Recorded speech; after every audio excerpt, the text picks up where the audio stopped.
Okay, this is for my ladies mostly, although it has happened to men as well. It's just not talked about that much.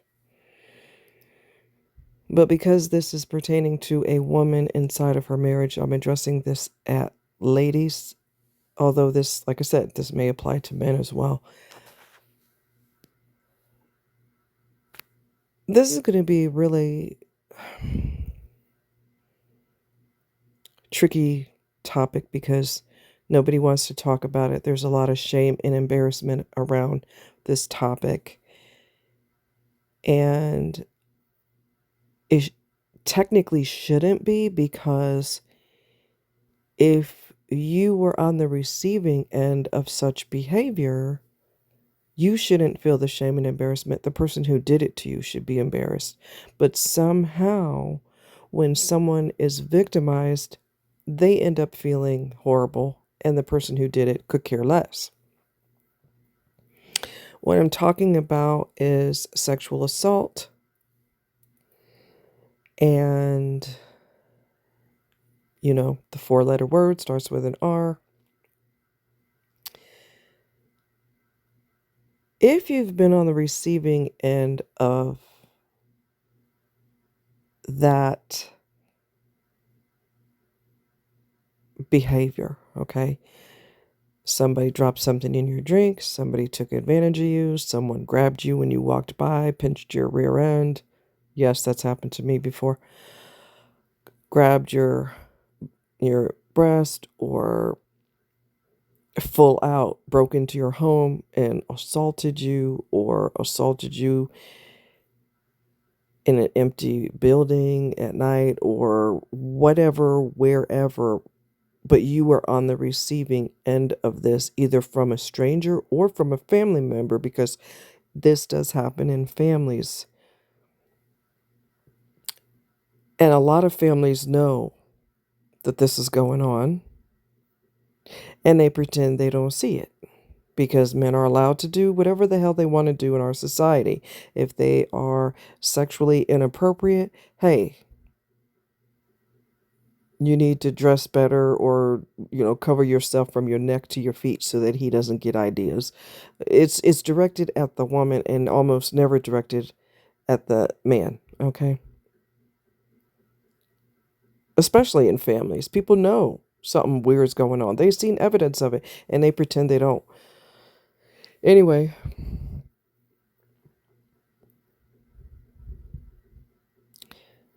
so much shame, so much embarrassment, so much blaming yourself. If I wasn't there, that wouldn't have happened. If I wasn't friendly to him, maybe when I smiled, I gave him the wrong idea. I shouldn't have dressed nice that day. I was on that page when I was almost, you know, RAPED in my high school. And another person wanted to do that to me. And I thought, with the high school thing, I thought it was a day that I dressed nice. So I blamed myself. I shouldn't have, because I was always in tomboy mode. But one of my guy friends told me it doesn't have anything to do with how you were dressed. It has to do with he's always wanted to do that, and he saw an opportunity. It don't have nothing to do with how you were dressed. We blame ourselves. There are a lot of women who have been through this, because women, girls, we get targeted. I mean, that's just the way it is. And some predators have acted on it. They didn't just fantasize about it from a distance, they actually made a move. Because this is not an uncommon thing, it also isn't an uncommon thing when women lose desire in their marriages because they carry the trauma from what happened to them back when. Okay? It is deeply traumatizing. And women they'll get married knowing that they really don't like sex because of what they went through.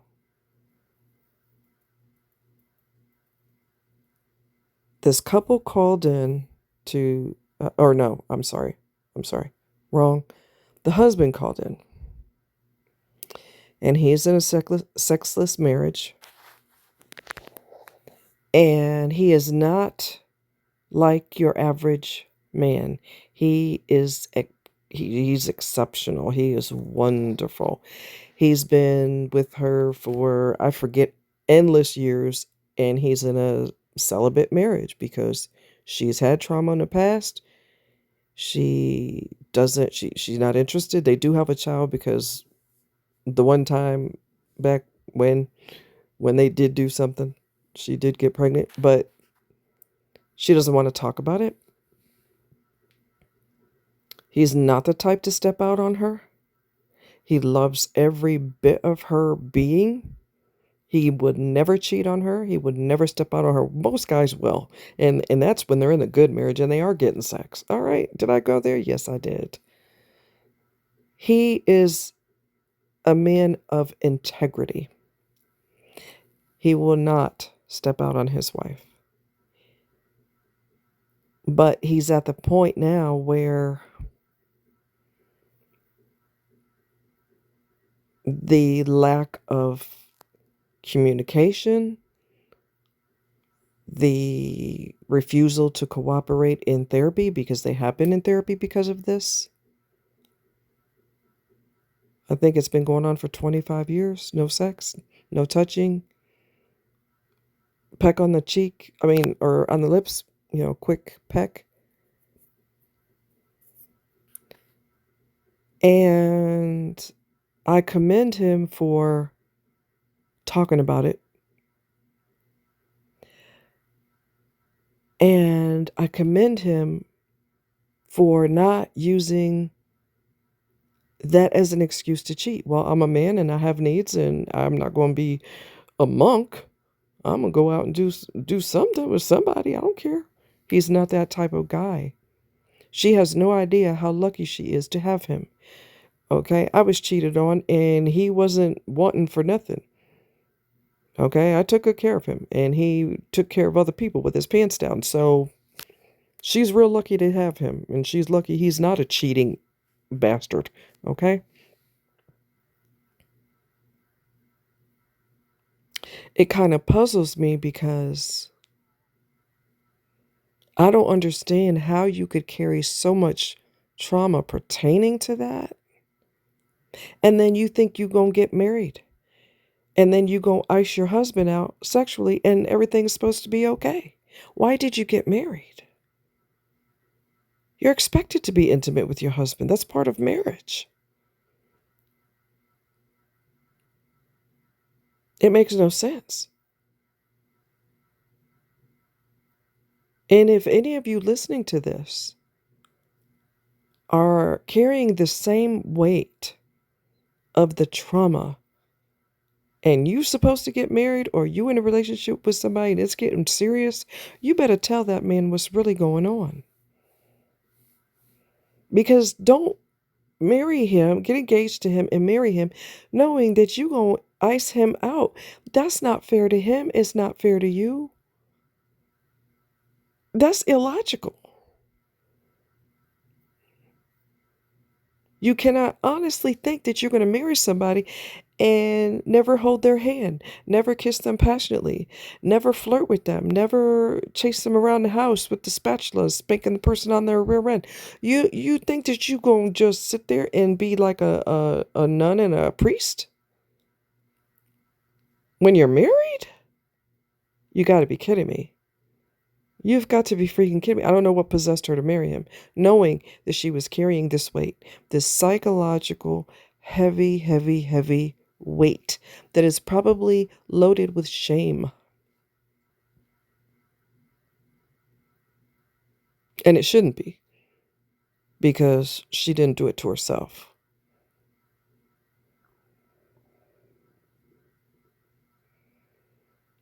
When he has tried to communicate with her and, and he's not attacking, he sounds like a gem. He sounds like a total gem. Why can't I meet a guy like that? Maybe before I'm dead, 5 minutes before I'm dead. By then it'd be too late. Anyway, he's tried to communicate with her. I need some closeness. I love you so much, and I really want to be close with you. And she's like, I don't want to talk about it. I'm not discussing that. What? Not only do you think you can marry someone, and I'm not attacking the victim, but I'm just using some common sense. Not only do you think you can ice a man out, but you think that you have the right to get married. Being intimate is part of the marriage covenant. You gonna ice him out and not talk about it. And she had said at one point, he said, it's been a long time, and I feel like I really need that closeness with you. And she gets an attitude and tells him, don't put that on me. What are you even talking about? So, and then to make matters worse, as if they're not bad enough, she's developed bone cancer. So now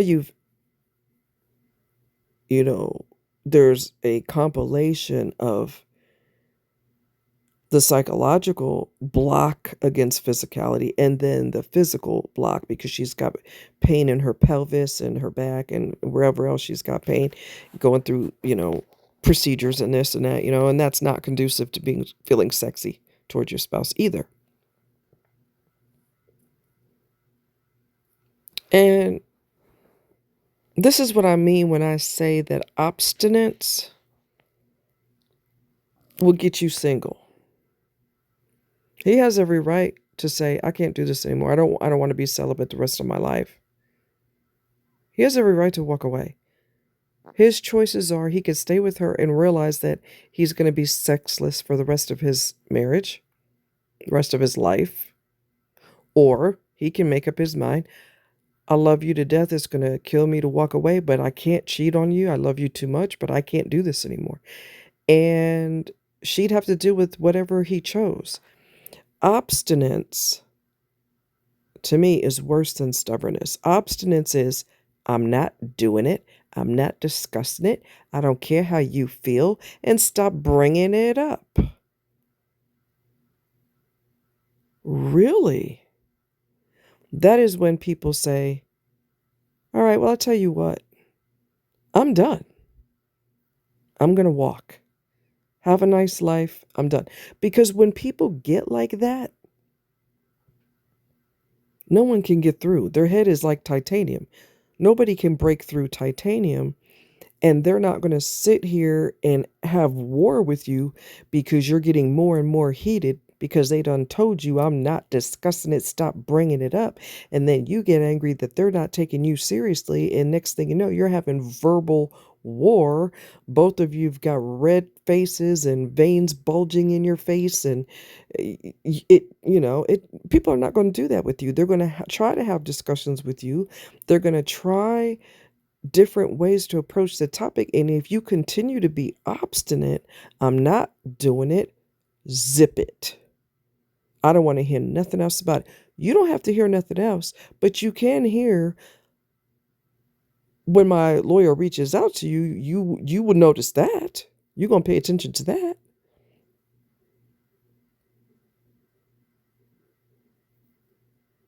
Where in your logical mind do you think you're going to have a sexless marriage and that person's going to be okay with that? Well, I don't mind never being intimate again because, she's had trauma. Ain't nobody going to be okay with that. That's what therapy's for.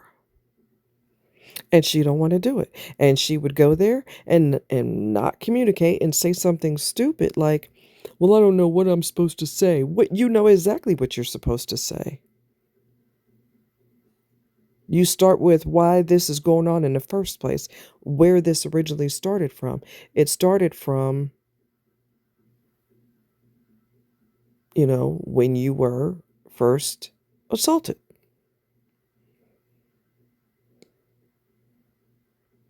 You can't go to therapy and expect it to feel great because that's not how it works. It's going to hurt like hell. It's going to be awkward. You're going to say things that you've never said out loud, especially if you've kept it a secret all these years of what this person did to you or however it all went down. It ain't going to feel good. It's like going to the doctor. They have to numb you multiple times inside the wound, okay, which is going to hurt like hell, but they have to numb it so they can stitch it up. There's no nice way to do that. There's no pain-free way to do that. You have to hurt to feel better. That's the way it rolls. It's not like riding a bike and instead of going all the way down this block here, I'm going to cut through these buildings and make myself a massive shortcut. Therapy don't work like that. You got to go to the emotional bullseye and you got to hit it square on, and it's going to hurt like a son of a bitch. And you're going to feel your throat getting tight, and you're going to feel the tears that you do not want to come out. But you got to go through all of that if you want to get better. There is no shortcut.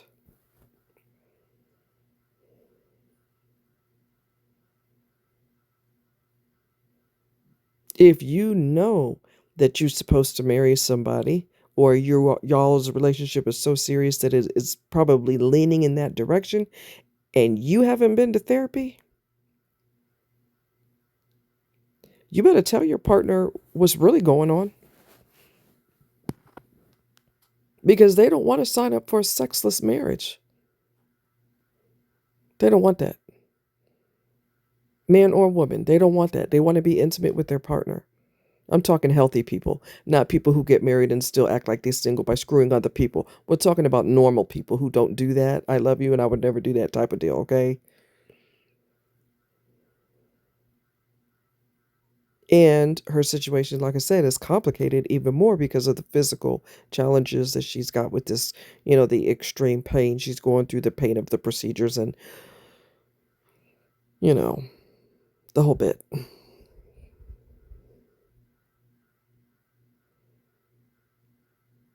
If you are going through this, you better tell your partner. Don't you marry somebody, expect to be intimate with your spouse, and not tell them because you want to get married. Because that's a horrible thing to do. That is a big, huge, massive betrayal, which is grounds for divorce. And nobody would be surprised if the person wanted to walk because they were betrayed. They'll never be able to trust you again. You have to let the person know, and you have to make the effort. If you feel like this person is worth keeping, you have to make the effort to go to therapy by yourself. If you feel better with a female therapist, then you get a female.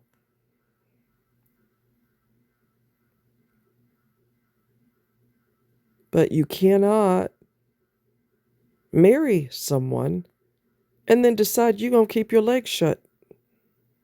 I ain't touching you no more ever again, and don't bother me with that. Oh, don't you dare. Don't.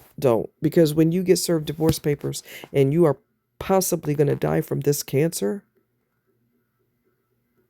that's going to be a horrible thing to happen. He is one of the 5 men around the world that actually behaves himself. There are men who are in very good marriages, like I said, and they are screwing other people, and their wife does everything for them. which I would not advise you to do everything for your husband unless your husband does everything for you also. This one way crap only makes people resent you and take advantage of you.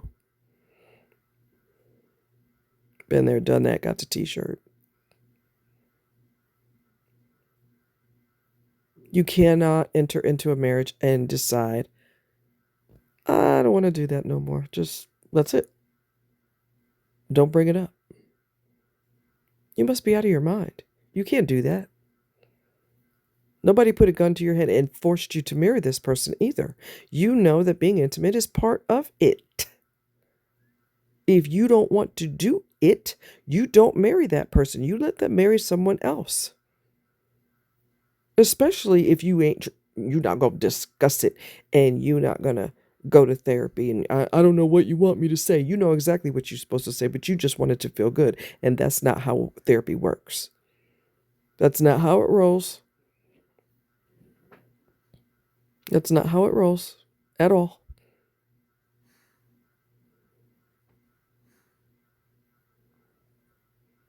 You can't do that to somebody. And I have talked to people. I've coached a couple of people, a couple of guys who their marriage, their wife put them in their marriage, put them on ice. And you can't make somebody do what they don't want to do. So if they refuse to go to therapy, they refuse to discuss it, they refuse to go on romantic dates to try to light the spark, and you're not the type to step out of your marriage, you're going to either make the decision to that part of your life is over from now on until your spouse dies, or you're going to have to leave them. There's no nice, gentle way to put that. You cannot get through obstinance. You cannot get through, I'm not discussing it, I'm tired of you bringing it up. You cannot get through that, nor should it be your responsibility to get through that. Nobody wants to deal with a partner that acts like that. Nobody. You're not only going to put up barricades, but you're going to put up barricades with an attitude. Look, that's not going to work.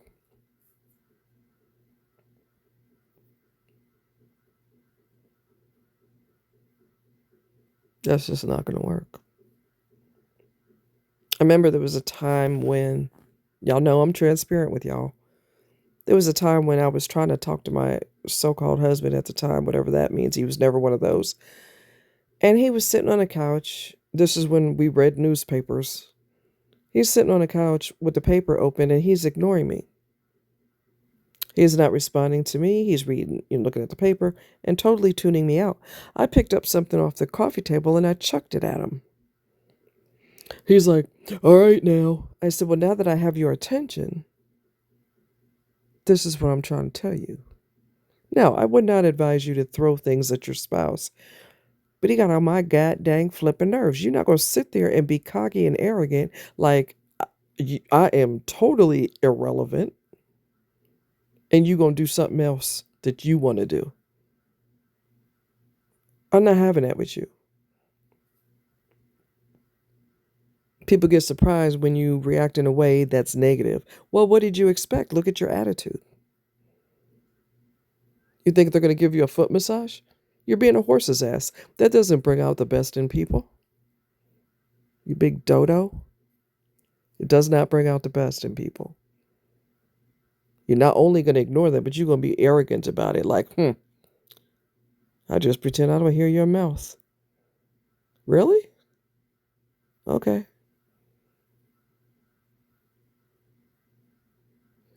I wouldn't, like I said, I wouldn't advise you to throw something at your spouse, but people push you to the point where you end up doing something unconventional because they're just not listening. They're tuning you completely out. Like, what you got to say is 1000% not my problem. All right, I'll fix your ass. And that's not conducive to your wife wanting you either, or your husband wanting you. but especially women. You know, you acted like a fool all day. You were cocky, you were arrogant, you were short with me. You didn't have any eye contact with me whatsoever. You're not taking anything I say seriously. That is not an aphrodisiac. And then you wonder why. Oh, we haven't been doing anything for a while. No shit, Sherlock. You don't understand anything that's coming out of my mouth and you're not paying attention to it, but you do pay attention to you not getting one piece of it. But you are paying attention to that. Now that it's inconveniencing you, it's a problem. But when it's something that stresses me out, oh well.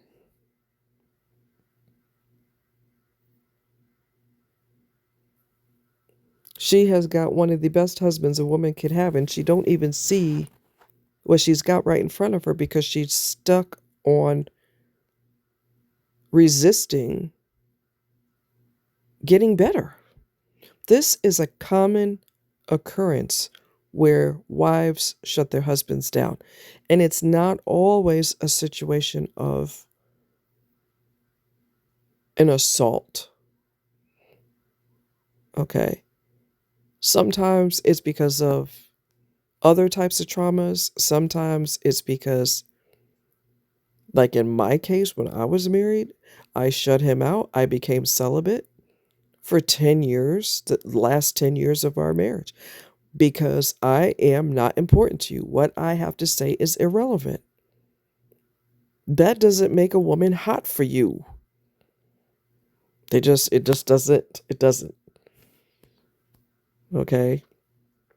And I've said this many times. Your dude comes home from work.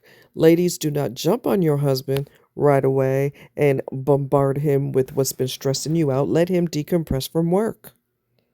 Let the man decompress. And guys, do not go on the page of, I had a long day at work and I got to come home and listen to this shit.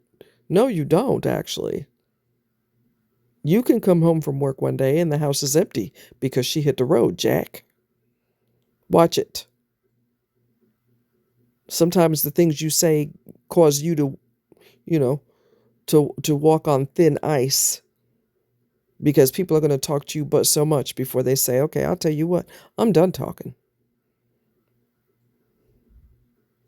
We went from friends to love each other to got married, and now we going in the reverse. We went from spouses to roommates to not even roommates.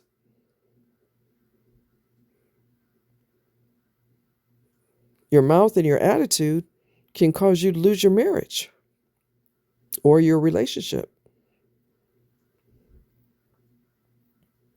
People are not going to get a chisel and try to break through the wall that you put around yourself, or your obstinance, your extreme stubbornness.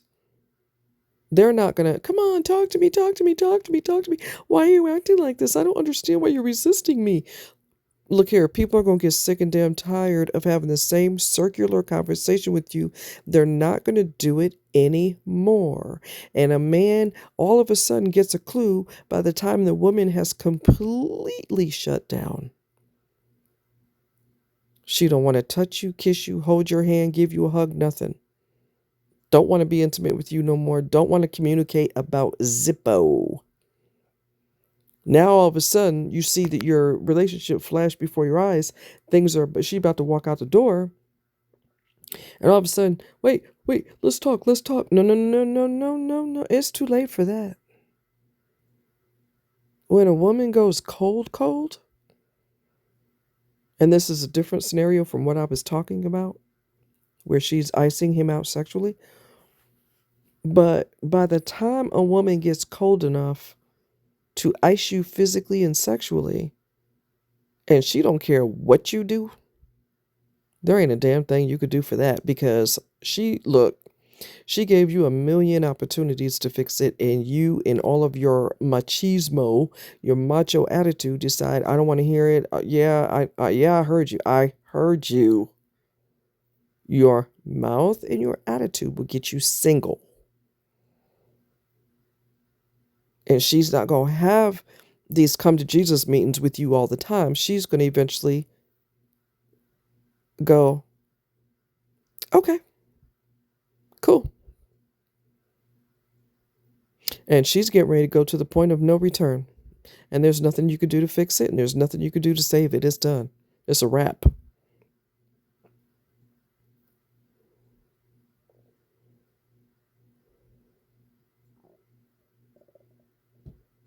I saw a video. I'm going to let you guys go. But I saw a video where dudes were regretting losing this woman that they consider so special.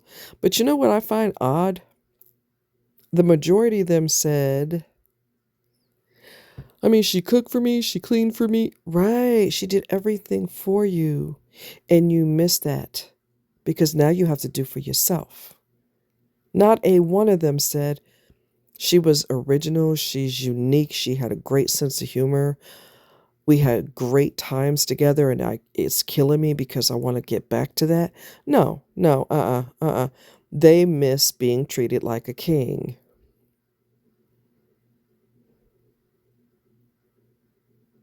She did everything in the world for me. Yeah, right. And what did you do for her? Besides receive everything she's giving. That ain't gonna cut it. It needs to be reciprocal. There's one way business, people get tired of that too. And then they just decide, I'm wasting my energy, my time and my energy, and I'm out. I'm done with it. Done. So I'm going to find that Dr. John Delony, where the husband called in, and he's a good man. He's a good man. He's a good man. People cheat because they damn feel like it. And he doesn't want to do that. And he's never done that in his marriage, or, he loves her to pieces. He is one of the few men of integrity. Sorry about my screen. I forgot to turn it on Do Not Disturb, so I apologize. Anyway, I will put it in the description so you all can listen to it. He is a diamond in the rough, honey, because men cheat just because they feel like it, and he will not do it because he loves her too much. But he's stuck between a rock and a hard place because she refuses to be physical and she's stubborn about it. When people get cold like ice, there ain't a damn thing you could do to fix it. You can't repair that. You can't repair that. The time for fixing it is come and gone. And by the time you decide to get off your high horse and try to meet them where they are, they're like, yeah, no, forget it. Don't bother. I don't want to ruin you by talking to you about the status of our non-existent relationship. People would just ice you the hell out, and they'll be like you. They'll be stubborn as a mule, and I'm not talking about nothing no more. I don't care what you do.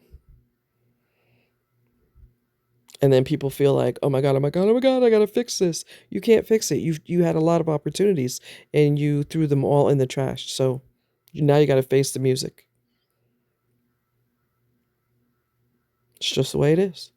Love you guys. Take care. Bye.